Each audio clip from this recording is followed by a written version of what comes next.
If you have ever dabbled in Stoicism at all, you've almost certainly read at least a little bit from the Meditations of Marcus Aurelius. As well you should, because Meditations is a deeply personal look into the mind of one of the greatest Stoic thinkers of all time. Marcus Aurelius was a philosopher king, a Roman emperor who was deeply devoted to philosophy to make him the best emperor and the best person he could possibly be.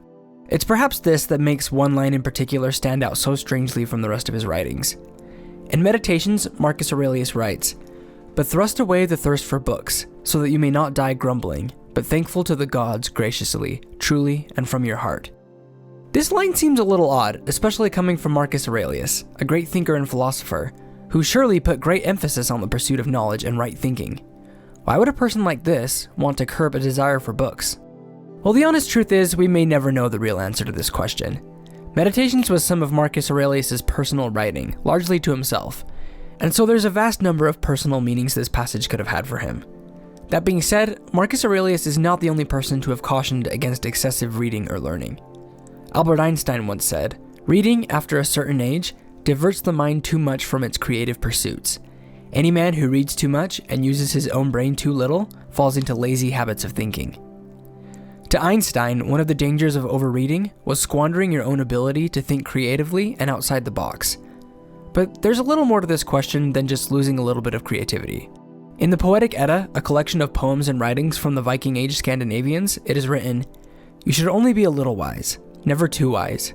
A wise man's heart is seldom glad if he's truly wise." As I pondered on the line from Meditations, I found myself drawn to the phrase towards the end of the quote, where he mentions that he does not want to die grumbling. But what does reading too much have to do with grumbling?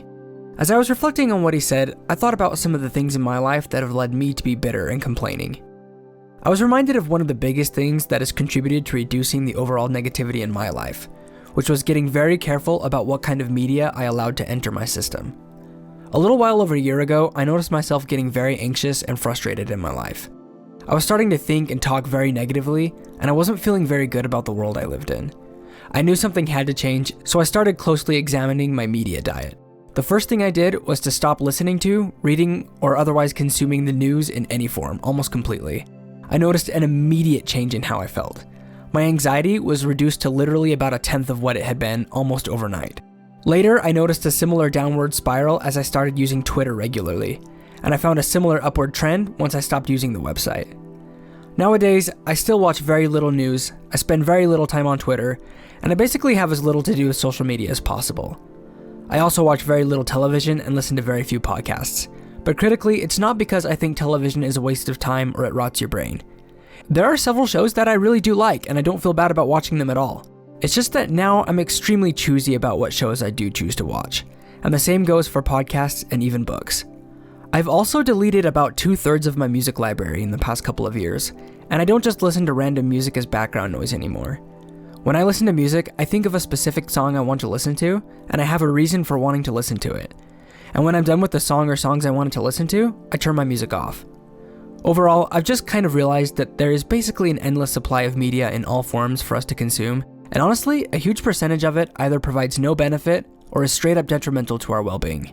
The last thing I've done is to try and read something every day from some kind of ancient text that has stood the test of time.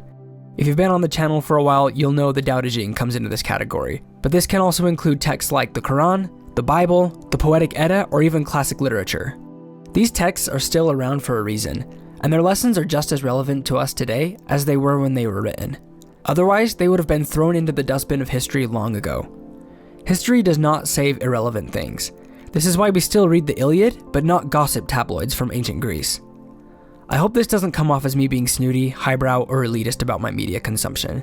It's not that I'm trying to be better than anyone else, it's just that I've realized that there are tangible consequences for not being careful about the media I choose to consume. I think it's possible that Marcus Aurelius might have noticed a similar thing in his life. Remember that in his time, books were one of the main sources of media that existed. While we may never know for sure, I think it's fair to say that it's at least possible that Marcus Aurelius' caution with books came from his desire to limit or at least properly vet the media he was consuming. We, like Marcus Aurelius, are blessed with vast opportunities to seek greater knowledge. The biggest difference in our age, however, is that knowledge, media, and other people's opinions are available to us at a scale and with a degree of accessibility that Marcus Aurelius probably never could have imagined. But with media, as with food, Quality matters, and so does quantity. We know the importance of being conscious in our physical diets, but we don't usually apply this same caution to our mental diets. Limiting our media intake and making sure we get our knowledge from the very best sources possible helps us not only to get the best information, but also enjoy a simplicity and tranquility of life that is not possible if we try to consume all of the information. Thanks for watching, and if you've already been watching YouTube for a while today, maybe you should go do something else for a bit. If not, you can try watching this video and see if you like it. YouTube thinks you will. Thanks again. Peace and blessings.